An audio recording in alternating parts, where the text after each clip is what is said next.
Hi guys, I'm Tammy, 36, female. I remember the day we moved to America, fresh off the boat, so to speak. I was just 19, wide-eyed and full of dreams. But it was Stella and Vito, our Italian neighbors, who really made us feel at home. They were like a second family to us, always there with a warm meal or a helping hand. And Vito, he was my partner in crime from the start. Growing up, I admired Stella, a single woman who worked tirelessly to ensure Vito had the best shot at success. I guess you could say we grew up together. Vito and I hung out in the same streets, went to the same school, and our families intertwined seamlessly. It was only natural that as we got older, Vito and I started seeing each other in a different light. We fell in love, and our families couldn't have been happier. It was like a fairy tale. I was 23 when we tied the knot, and we were ready to build a life together. Our families pitched in, helping us set up our first apartment. Everything was perfect. Or at least, that's what we thought. Then came the tragic news. Vito's father had passed away. It hit him hard, and I watched as the weight of grief settled on his shoulders. We were just starting our journey, and life threw us a curveball. Vito's father had never been a part of his life, at least not in the way any kid would wish for. It was like his dad had checked out long before we met. Even with Stella by his side, Vito held this resentment deep within him. The why and the how of his dad leaving him were questions that haunted him. Stella, in her moments of vulnerability, would share stories of an abusive, troubled man. Vito's father, drinking, drugs, and financial ruin seemed to be the common threads in these stories. But for Vito, the image of his father was tangled in a web of conflicted emotions. Despite everything, he longed for a connection, a hero to emerge from the ruins. And then the news of Vito Sr.'s passing hit us like a tidal wave. I could see it, the grief, the confusion, the pain, all swirling in Vito's eyes. He had lost a man he barely knew, yet one he desperately wanted to understand and love. In that moment, I had to step up and be the anchor to weather the storm of emotions that threatened to consume him. I became his sounding board, listening to the stories he dared not share with anyone else.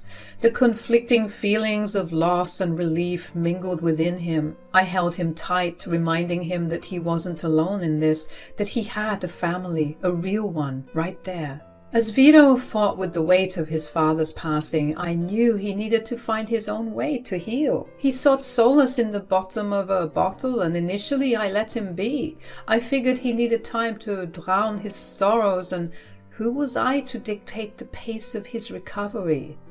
Everybody needed a little liquid courage every now and then, right? Unfortunately, the smell of alcohol became a familiar presence in his breath, and for a while, I turned a blind eye. But as the days turned into weeks and the weeks into months, it became apparent that things were spiraling out of control. There were nights when he didn't come home at all, and that was when I knew I had to step in. Putting my foot down, I decided it was time for an intervention. I invited Stella to join us. After all, she had weathered the storm of Vito Sr.'s turbulent existence longer than any of us. The three of us sat in the living room, the air tense with unspoken words and the lingering scent of concern. I spoke from the heart, expressing my worries and fears about Vito's well-being. Stella, too, chimed in with the perspective of a mother who had witnessed her son struggle with his father throughout the years. We weren't here to judge or condemn. We were here to offer support, to help Vito find healthier ways to cope. Oh, come on, what the hell is this? Vito, we need to talk. This can't go on. Your wife and I are worried about you, Vito. You can't keep going down this path. What path, huh? It's my life, not yours. Vito, we love you. But you can't keep drowning your pain like this. It's tearing you apart. Your father's gone, and I know it hurts, but this This isn't the answer. I don't need a lecture from you two. I can handle my own problems. I'm a grown man. Vito, you're not handling anything. You're disappearing into this bottle, and we can't stand by and watch it happen. We want to help you heal, son, but you have to let us in. I don't need your help. I don't need anyone. Just leave me alone. Vito, please just talk to us. We're not against you. We're on your side. We're your family, Vito. Let us help you. We tried pleading and begging some more, but he just shouted, I said, leave me alone. Life, after the failed intervention, became a blur of broken promises and shattered dreams. It seemed like the more I tried to reach out to Vito, the more he slipped away. I felt like a stranger in my own marriage. Watching it crumble before my eyes, Stella and I became each other's confidants. Sharing our fears and frustrations over the phone, we'd console each other, trying to make sense of the chaos Vito had unleashed upon our lives. But deep down, we both knew we were powerless against the grip of his addiction. Nights turned into a twisted routine. When Vito wouldn't stumble through our front door, he'd stay at Stella's place, his old home, taking advantage of the key he never returned. Each morning, I'd wake up to an empty bed, wondering if this was the day he'd finally come to his senses. The strain on our relationship was undeniable. The man I married, the one who held so much promise and potential, was slipping away. The romanticized image of us growing old together had faded into the harsh reality of dealing with a husband who had succumbed to his demons. And I was getting fed up with it all. One night, after yet another round of senseless arguments, Vito slurred out what he thought was a brilliant idea. A scheme, a plan to turn everything around. But by then, my patience had worn thin, and I couldn't bring myself to entertain his intoxicated fantasies. I longed for the man I fell in love with, not this distorted version fueled by addiction. I remember that night like it was yesterday. Vito stumbled into the room reeking of alcohol and desperation. His eyes held a wild, feverish glint as he cornered me, his words slurred, yet strangely intense. Listen, Tammy, we gotta have a baby. A baby? Vito, you're not in any condition to...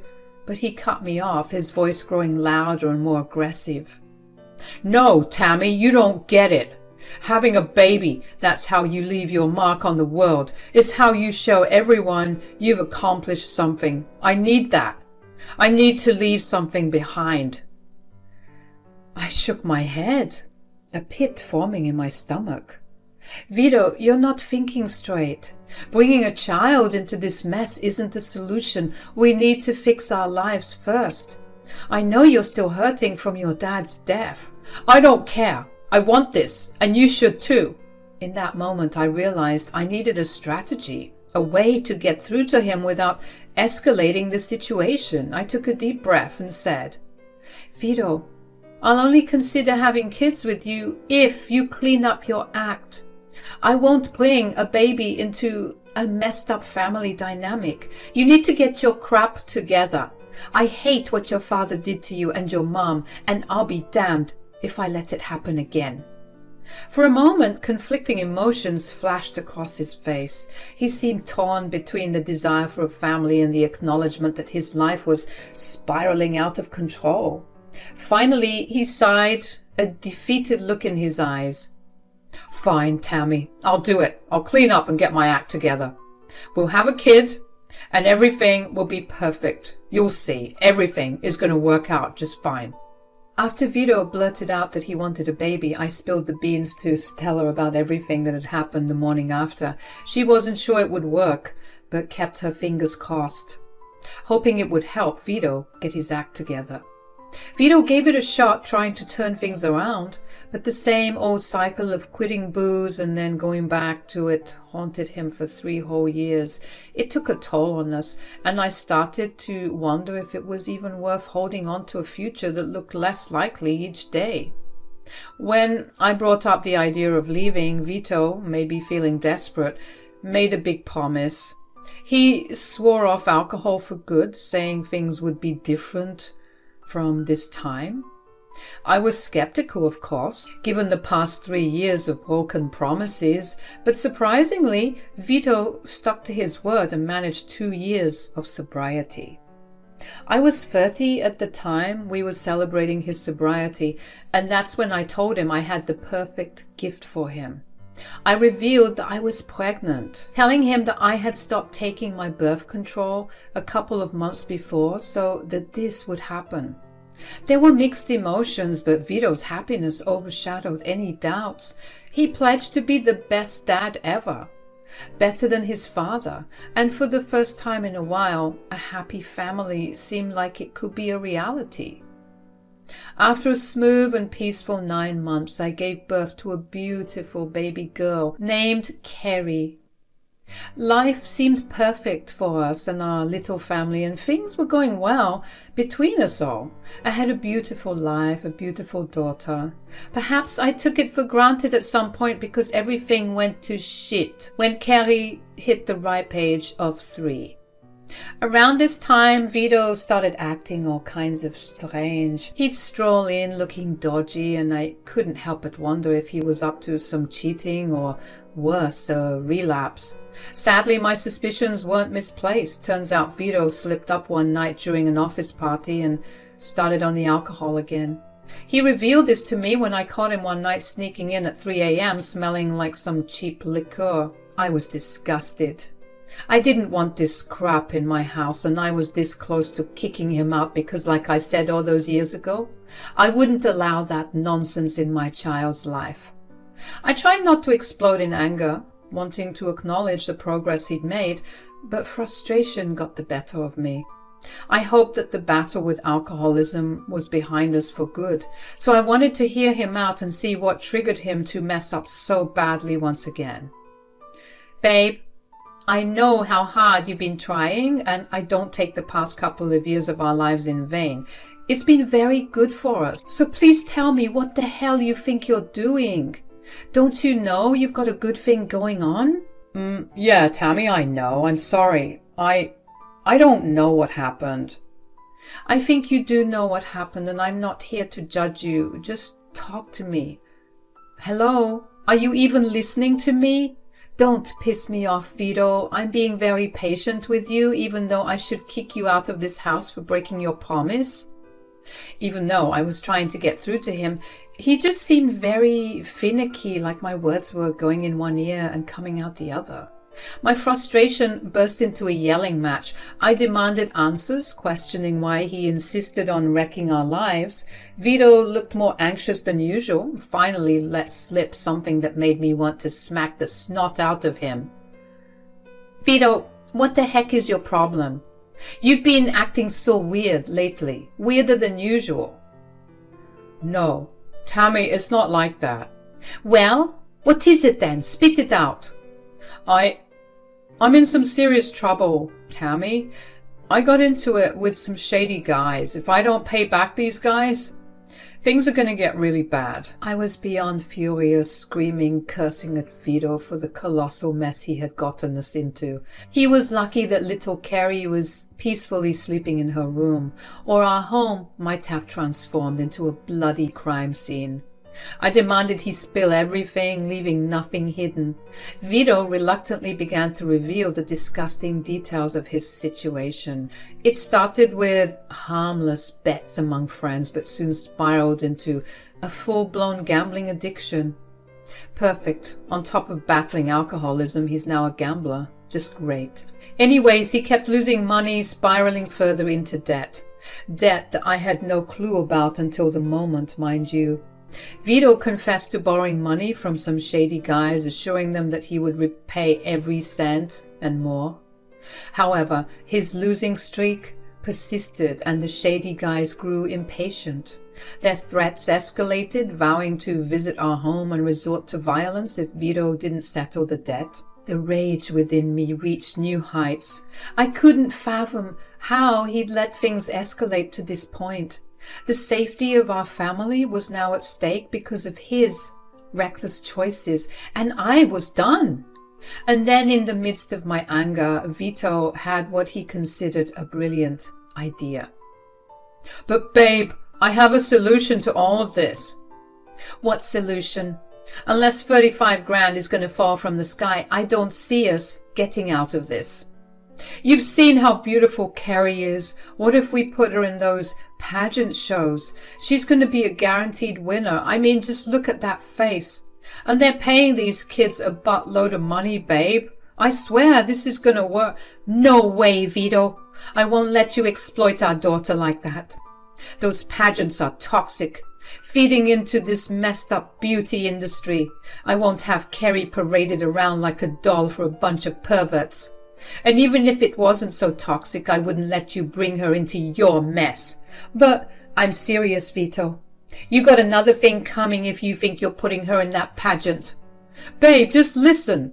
If you ever bring up something like that again, I swear I'll rip your ears off. You hear me?" After the argument, Vito sulkily left, seemingly offended that I didn't endorse his reckless plan. He really must be an idiot if he thought that I would say yes. When he slammed the door and left, I was left alone with my thoughts, thinking about the gravity of the situation. It became clear to me that I needed to put as much distance as possible between us. The next morning, bright and early, I hastily packed essentials for Carrie and myself. We went to my parents' house, seeking peace from the chaos that had threatened our lives. Vito returned home late that night, only to find our absence. I knew this because he left a crap ton of frantic calls demanding answers about where we were and how we could leave him. During our heated phone conversation, I dropped the bombshell.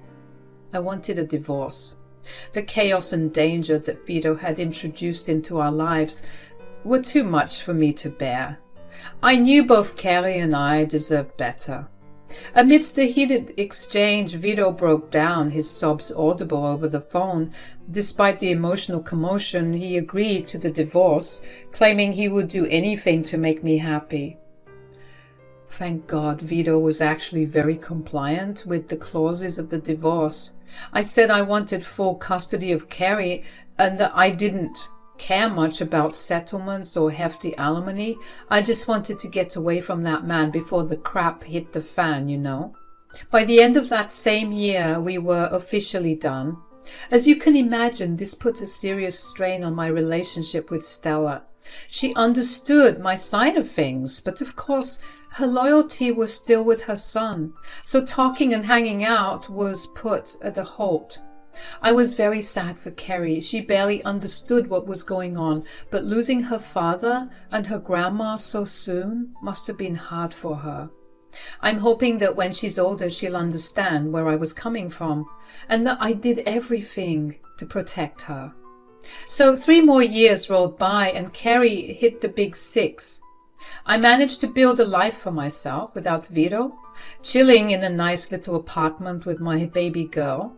Things were going smoothly, and I really didn't want to hear from Vito or know what he was up to after that whole mess with owing money to people. I was just living a peaceful life, focused on taking care of my daughter. Then out of the blue one night there was a knock on my door, and when I swung it open, there's Stella, looking all helpless and worn out, like, what on earth is going on now? "Stella, what are you doing here?" "Look, there isn't much time." "How did you get my address?" "I got it from your parents, Tammy. Look, Vito isn't doing well." "Oh, tell me about it. I know, Stella." "No, like he really isn't doing well. Ever since the divorce, he's been a complete wreck. Nobody can get through to him. He keeps moaning and groaning that he's saying that the only solution is if he can see his daughter at least one last time." "I don't know, Stella. I still have a lot of love for you, you know that, but I can't put Carrie in danger like that." "Please, Tammy, I'm begging you. I've tried everything. Why do you think I haven't contacted you in so long? Do you think I want to be here? I wish I could find any other way, but this is the only solution." I then turned to see Carrie, who was off in the distance, watching TV innocently. This is the only thing that will save him, Tammy. Seeing his daughter, please, you have to let me take her. After seeing her crying and thinking about it for a while, I caved into Stella's plea to take Carrie to see Vito. I figured with Stella there, everything would be fine and she could handle her and that Vito wouldn't harm my baby. Stella and I agreed that Carrie would sleep over for 2 nights, and if all went well, I might reconsider shared custody. Stella was super thankful and I went to pack a bag for Carrie, sending her off with Grandma Stella. 2 nights came and went and I was expecting Carrie and Stella to come home. But it was getting late. I kept calling Stella to see what was up. Eventually she answered, saying that Carrie wanted to stay an extra night. When I asked to talk to Carrie, Stella said she was sleeping and that they'd chat in the morning. I was a little suspicious, but I chalked it up to typical motherly paranoia, so I didn't want to go off the deep end and go ballistic on them. I mean, 3 years had passed, so it was only normal for them to want to spend as much time with Carrie. So I agreed for Carrie to come in the morning. But just like the day before, Stella didn't drop her off and avoided my calls until late at night. I figured Stella was just being an overly attached grandma, and when I managed to talk to Carrie that night, she seemed okay, saying she missed her daddy and grandma. That's when I said I'd pick her up myself in the morning. But when I asked for the location, Stella dodged the questions. Another day passed, and then another day, and still no peep, no nothing. After 5 days of this, I had enough. I needed to get my daughter back. I activated the Apple AirTag I put in Carrie's bag and found out where she was. So I went to the house and banged on the door. Nobody answered, but I could hear Carrie crying inside, so what did I do? I decided to break the door down. When I got in, I saw Carrie dressed up in some poofy dress with tons of makeup, crying because she didn't like any of it. Her hair was in some big updo, and she looked very uncomfortable. But what shocked me even more was right by her side there was Vito and Stella, getting her ready for what I could only guess was a pageant. What the heck? I lost it. Absolutely lost it on them both, demanding to know what the heck they thought they were doing. Vito and Stella stumbled over their words, trying to explain that Vito was still drowning in debt and they needed money, so they signed Carrie up for a competition. Luckily, I was there before they could go through with their foolishness. I was beyond furious and decided to call the police. Stella and Vito begged me not to, but I wasn't having any of it. I started wiping off the makeup, yanking Carrie out of that ridiculous dress, and dismantling her painful-looking hairstyle. I told them they'd rot in jail because I'd exposed Vito's gambling, and I hoped the people he owed would come for them and deal with them accordingly. Tammy, please listen to us.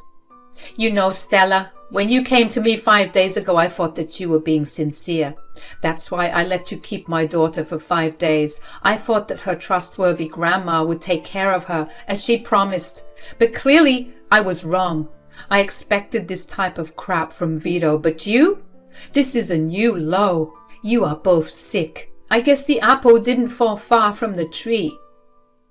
The police had arrived, and I had put my daughter in the car, telling her to lie down and try and rest. She was obviously relieved to see her mama come to save her, and I couldn't be happier that I came at the time I did. Who knows what could have happened if I had come later? When the police approached me, I explained to them that my ex-husband was violating the terms of our divorce. He wasn't supposed to see Carrie, and he was a known gambler and alcoholic, and I was scared for my daughter's safety. The police arrested Vito, but left Stella behind. I drove off, leaving Stella crying on the doorstep and Vito being pushed into a squad car. Good riddance.